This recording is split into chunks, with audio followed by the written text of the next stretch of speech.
Everybody, welcome to today's session, The Leader as Performance Coach. And we're going to talk about how do we improve performance, potential, and engagement from our teams as a performance coaching leader.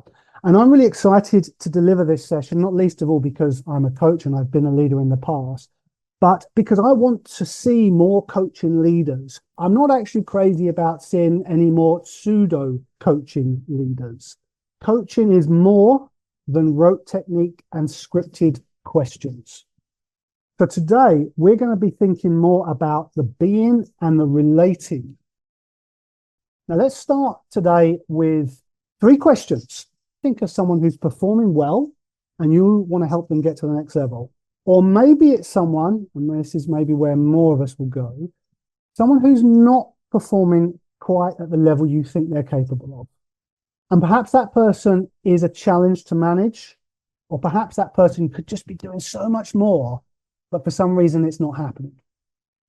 So put the person in mind now. And I'd like you to tell me what percentage of their full potential currently manifests itself at work. Here's the second question. What do you believe is the number one thing that's blocking them? Final question, third question. What do you think they would say is the number one blocker? Okay, now, what do you notice from this? There's maybe 3 things that I notice. The first is there's a lot of potential being left on the table. The second thing that comes up for me is that we've got some really different perspectives on what's blocking that potential. And the third thing that I notice, I don't know that I'm quite sure what role I play as a leader in this. Am I helping? Am I hindering? And that can be difficult to sit with, to say, well, am I actually getting in the way of my team? I'm sure we've all had people who've repeated mistakes, even though they've received instruction, really clear instruction on what to do, why and how and when. We've had people not showing initiative, not running with something, not seeing something through, constantly checking in, even though we've said, listen, it's fine to do that. We've seen people performing below par, even though we know they can do so much more. So something else is going on here, and we need something else in the toolkit. And I think that something else is coaching. Am I saying that this is the only and the best way? Of course not. You're already doing all the other stuff though. So this is an addition and a complement. Is this for every situation? No, of course not.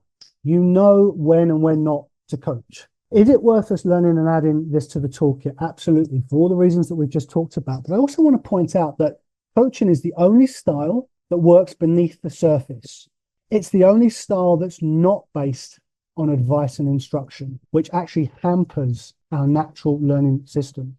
It's the only style that pays as much attention to the person as to the task. And it's also the only style that's not limited by and to the knowledge of the leader. When you're telling people what to do, there is a limit there, which is called your knowledge. But when you are a coaching leader, just creating space, generating awareness, generating responsibility and self-belief, they can go beyond your capability. I'm going to share with you a really useful formula. And the equation goes performance equals potential minus interference. Performance equals potential minus interference. And I'd love you to jot that down because it's super useful. When you start to think about coaching your people, you're probably already in the space of like, how do we dial up the potential? But what I might ask you is like, what's getting in the way of that? And how can you dial down the interference? How can you limit the friction so that they can just be free flowing to perform at their full potential?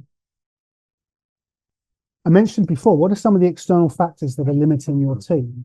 But more to the point, what are the internal elements that are limiting your team right now?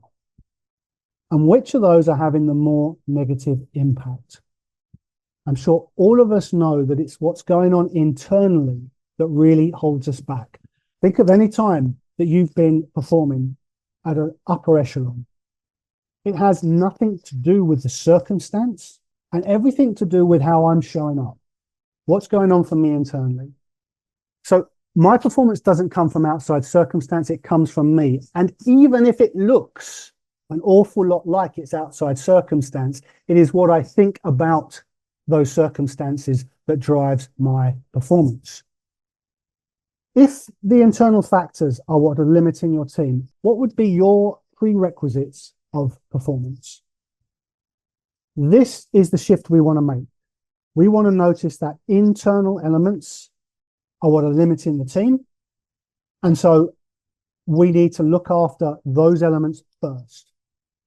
When we want to make a change to performance, there are 3 elements that we want to dial up: awareness, responsibility, and self-belief.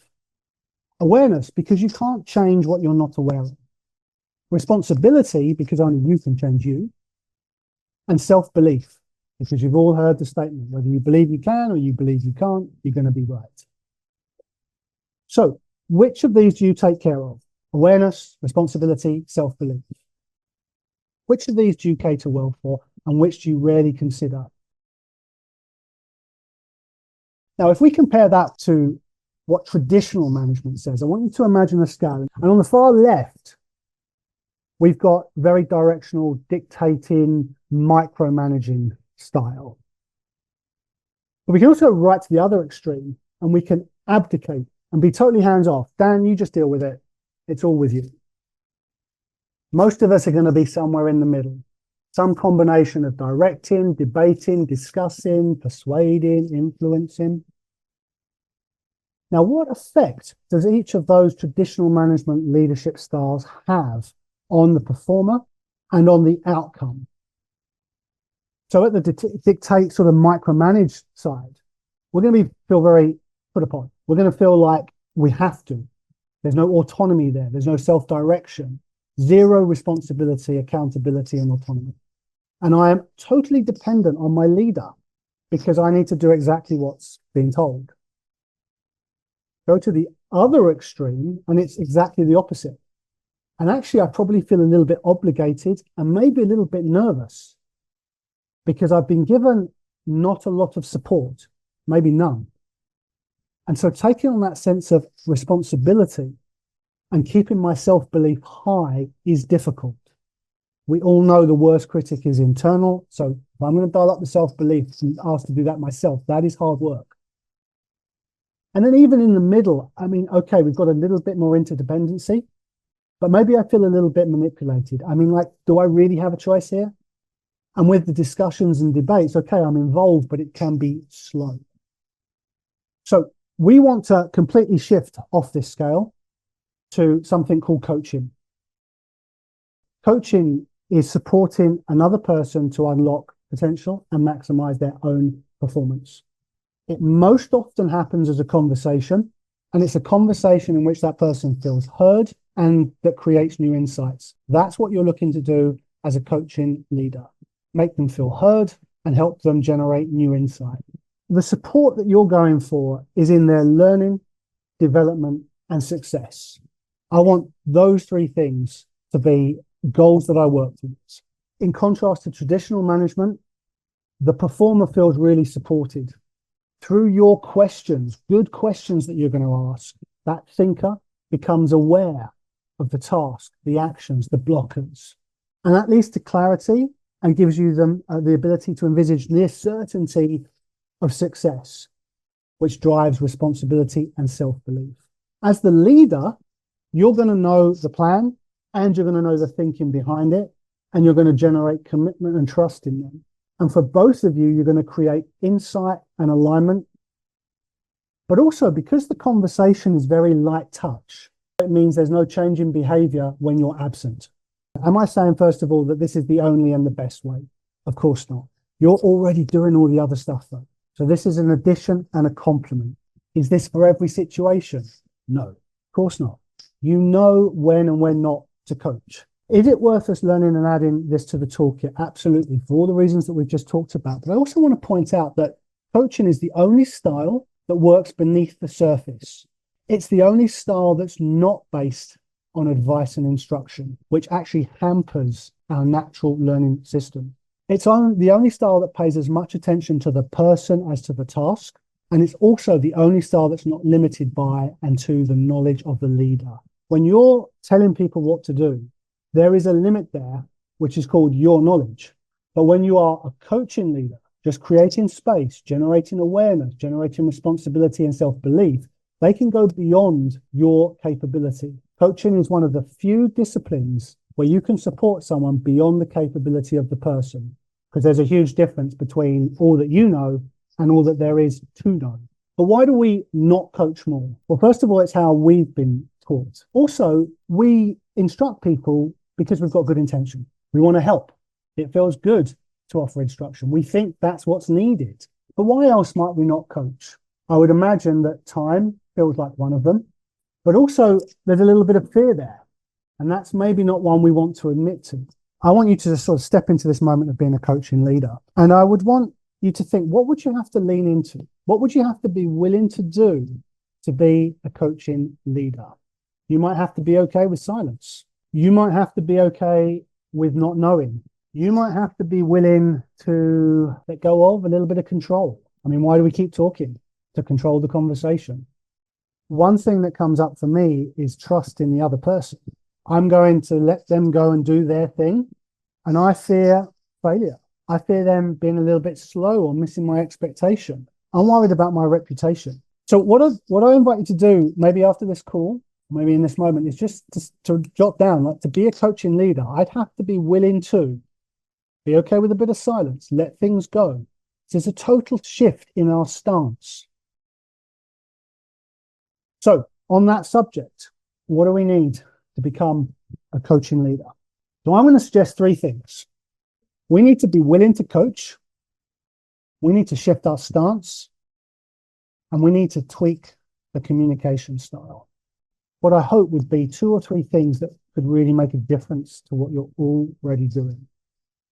And the first is to be willing to coach. What makes it difficult for me to lean into that opportunity?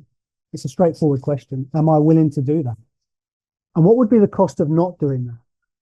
Now, you might get through things, but what happens to the performance levels of your team? They stagnate. What happens over time? They keep coming back with the same questions. What happens about the relationship between you? It becomes very dependent. So I invite you to think a little bit more long-term with your team. Think of where you want them to be in 6 months from now. And then think about, okay, what would a coaching relationship over that time look and feel like? I'd also like you to think, what do you need in the moment when there's an opportunity to coach? What would you need? You need to know what those moments are and be looking for them. And you need something in that moment to help you shift into a coaching space. One of the things I want to give you right now as what you can do in that moment to almost inevitably push you into that coaching space is just have the question, how can I help? Somebody comes to you, da, da, da, da, da, all this noise. Dan, I hear you. A little bit of acknowledgement would be great. I can hear that we've got some issues. I can hear that that feels like a very tense situation. Sounds like these things are going on. How can I help? It's really, really important just to start with something that's open. You don't know what they need from you. Maybe they need a sounding board. Maybe they need some input. Maybe they just need to vent. Maybe they just need to think things through. If we're not willing to do that, we're not a coaching leader. And we might ask ourselves, what's going on for me there? Do I want the control? Am I more focused on the time? Do I just want to get through this activity? And it's interesting to me, and I've noticed myself do this as a leader previously, where people coming to me actually lands as a bit of a distraction for me. But actually, that's my job. It's my job to help them perform. Okay, the second big idea is I want you to shift your stance. And stance means where you're coming from. Jot this down. Mindset that you bring, the mindset that you bring is as important as any specific tool or technique. If you come with the right attitude, if you come with the right stance, the right questions will come up and you'll get great outcomes. And I'm going to invite you to make 2 shifts in your stance, in your attitudes. And the first attitude is your attitude to the other person, the thinker, the performer, the person on your team. I want you to shift your attitude towards and about them. So my question for you is, what do you believe about this person? Do you believe they're trustworthy? They're top-notch? They're competent, capable, reliable? Or do you believe something different? And what beliefs would better support coaching those people? Now, I can give you my 4. These are the things I believe about people. The first is that they're capable. The second is that they're resourceful. People are potent. There's potentiality there, always. And the fourth one, people are whole. Capable, resourceful, potent, and whole. Those are my 4. You might have others. You might have better words or preferred words. But this is what I want you to do. I want you to shift your attitude, your stance to people you're working with. No matter what they're saying, no matter what they bring, capable, resourceful, potent, and whole. The second attitudinal shift I'd like you to make is to you, your role, and the relationship between you. How do you see your role? Are you the expert? Do you need to tell them what to do? Or are you willing to be a thinking partner, an equal partner? Now, many of us don't want to do that because there is a natural hierarchy and status. But what I actually find is when I lower my status and raise the other person's, my status goes up anyway. Are you willing to be an equal partner? Because if you are, it completely elevates the types of conversation you can have. Okay, third idea is to tweak little tweaks to your communication style. I really want to simplify what I'm trying to do. I don't want lots of technique. I don't want lots of tools. I want to take a breath, listen, and have 3 goals for the conversation. To get to the heart of the matter, to do some useful processing, and to create some forward momentum. How do we do that? Well, we're going to do 3 things. The first thing we're going to do is we're going to focus on the other person.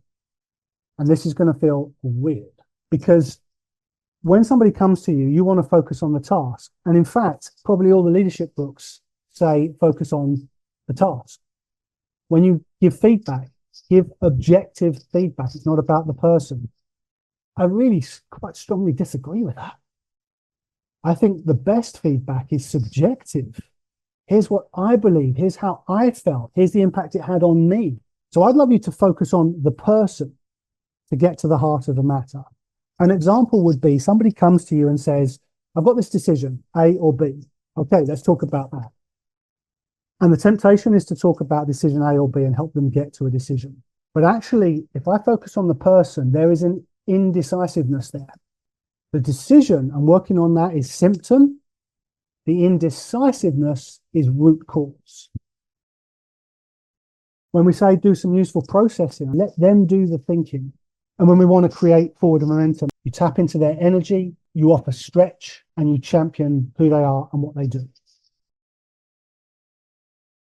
We're just going to finish today with 3 tweaks to your communication style. And the first tweak is we're going to create the container.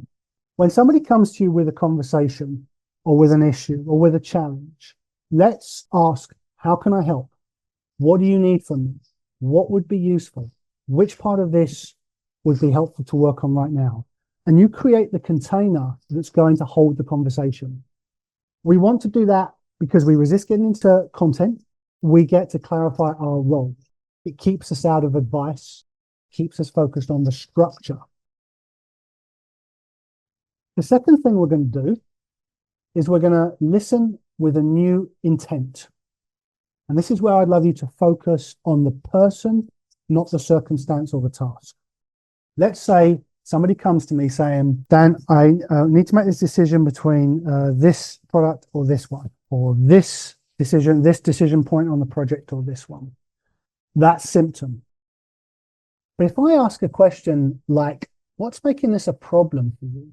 That's where I start to cut through the task, the circumstance, and get to the person. So 2 questions to help you listen with a new level of intent. The first is, well, why are they telling me this? And the second is what's making this a problem for them. Okay, so we're going to create the container. We're going to listen with a new intent by really focusing on the person as much as the task. And then the third piece is to keep coming back to the goal. And it's useful to think of your goal at 3 levels. We have an outcome goal, which is the thing that we're going for. And what you notice about outcome goals, especially in the professional world, is they're almost never within our control. We can't decide whether people buy our widgets or not. So what we want to do is we immediately want to pair it with the second type of goal, which is called a performance goal. What is the level of performance we need to hit to give ourselves the best chance of hitting the outcome goal? And the third level of goal is process goals, the work that needs to be done. Outcome goals define the inspiration. Performance goals give us the specification. Process goals are what needs to happen. So when you talk with your team, they come to you with an issue. We're going to create the container by asking, well, how can I help? What would be useful? What do we need to focus on? What would you like to get from this conversation? You're going to listen at a new level of intent. You're going to listen to what's going on for them so you can think about those internal blockers. And then we're going to ask good questions that dial up awareness, responsibility, and self-belief. And as you think about that, I invite you just to tune in back into your team again and think about some of the opportunities that you might have to bring some of these ideas. You've probably got some upcoming meetings, team meetings, one-to-ones, and so on. How can you dial up awareness, responsibility, self-belief? What's getting in the way for them? The internal blockers. If you've got someone who's not quite performing, what's going on for them internally? Lacking confidence, not enough self-direction, need more support? And how can you inquire into that? Okay, can I just check in? What's been your key insight today? Okay, everybody, thank you so much. I want to be respectful of your time. Big topic, and it's really helped me to start to figure out how best to navigate this. So I really appreciate everybody being here. If you have a moment, I'd love you just to ping me a quick email and just let me know what worked for you, what didn't. For now, thank you very much. Really appreciate everybody's time. Hope it's been useful. Thanks very much, everybody. Have a good evening. See you soon. Bye-bye. Bye.